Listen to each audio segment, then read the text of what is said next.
Comprendre aujourd'hui pour défier demain.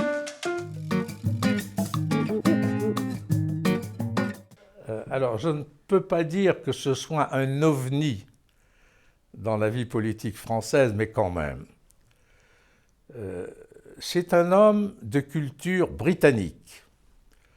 Tout dans les choix personnels qu'il a faits, familiaux, prouve qu'il est très proche des caractéristiques de la Grande-Bretagne, du peuple britannique.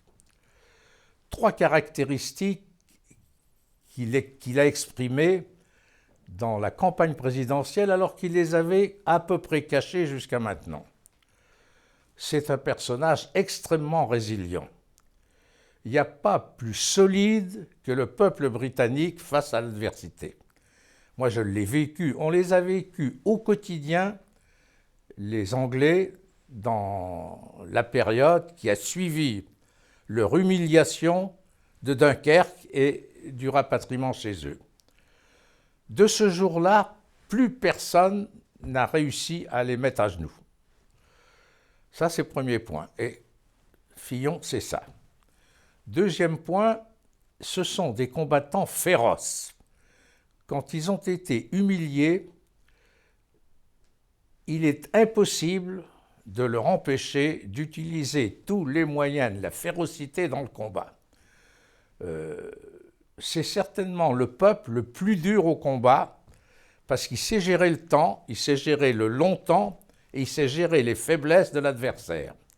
Beaucoup plus que les combattants musclés que sont les Germains et les combattants un peu chevaleresques que sont les Français. Et enfin, il aime l'argent. Les Anglais aiment l'argent. Il n'y a qu'à regarder comment ces gens-là vivent depuis toujours. Comment voulez-vous qu'un homme qui a ces caractéristiques et qui se laisse découvrir dans la campagne présidentielle ne choque pas les Français? D'ailleurs, il y a eu des mots récents contre lui qui sont là pour vérifier. Alors, je ne sais pas quelle est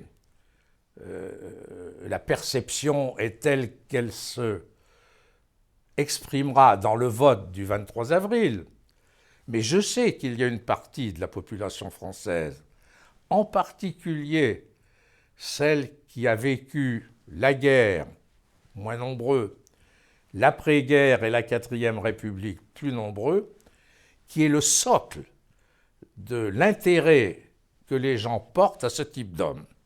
Évidemment, si vous transportez dans la population dite de 1968, il a peu de chances d'être suivi parce qu'il représente un type d'homme et un type de culture qui n'est pas la culture française telle qu'on l'a un peu caricaturée avec le phénomène bobo.